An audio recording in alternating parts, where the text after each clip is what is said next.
પાછો આપણે થોડું વિજ્ઞાન સમજી લઈએ.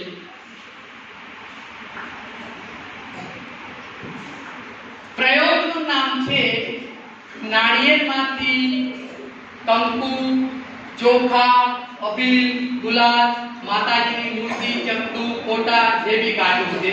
તો એ કેવી રીતે આપણને સૂચવતા હોય છે? તો તમે બધાએ નાળિયેરનો આ ટાઈપનો આગળનો ભાગ દરેકે જોયેલો છે?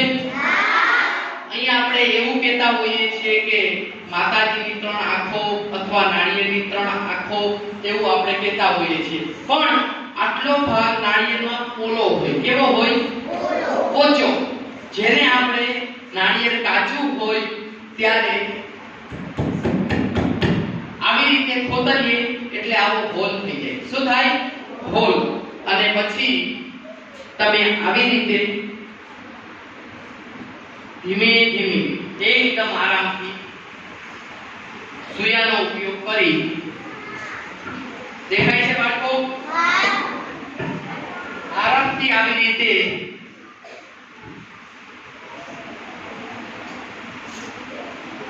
આખી ચૂંદડીની અંદર તમે નાખી શકો. પછી એની અંદર થોડું કંકુ, ચોખા, અબીલ, ગુલાલ જે પણ તમને નાખવો હોય તમે નાખી અને જ્યાંથી તમે છાલને ઊંચી કરેલી હોય ત્યાં પાછી તમે દબાવી દો એટલે નાળિયેર ઉપર ઓલા ફેવિક્વિક જોયેલી છે ને, ફેવિક્વિકના 2 ટીપા નાખી દો એટલે નાળિયેર કેવું થઈ જાય? સાચું અથવા આખું. કેવું થઈ જાય? આખું.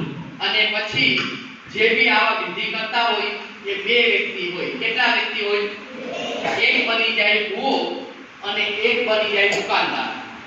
પછી હવે દાખલા તરીકે હું ભૂવો છું તો હું એમ કહું કે જાઓ તમે આ વ્યક્તિની દુકાને જાઓ, ત્યાંથી વિધિ કરવાનો સામાન લઈ આવો. એટલે વિધિ કરવાનો સામાનમાં મેં 5 નાળિયેર લખેલા હોય, એમાં 5 નાળિયેર ભેગું આ નાળિયેર અંદર મૂકી દે.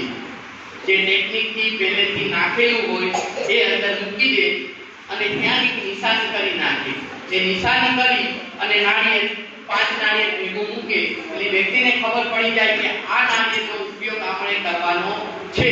એટલે એ નાળિયેર લઈ અને થોડા મંત્ર શક્તિ અને તંત્ર અને બધી મેલી વિદ્યા કરી અને નાળિયેર તોડે. જેવું નાળિયેર તોડે એટલે અંદરથી પહેલેથી જ નાખેલું હોય કંકુ, ચોખા, અબીલ, ગુલાલ જે બી હોય એ અંદરથી નીકળે અને આપણને એવું કે શું કે ખબર છે કે માતાજીએ દર્શન દીધા. શું કે? પણ હકીકતમાં માતાજીએ દર્શન દીધા હોય અંદર પહેલેથી જ નાખેલું હોય. સમજાઈ ગયું? તો આપણે આવી વાતોમાં આવવાનું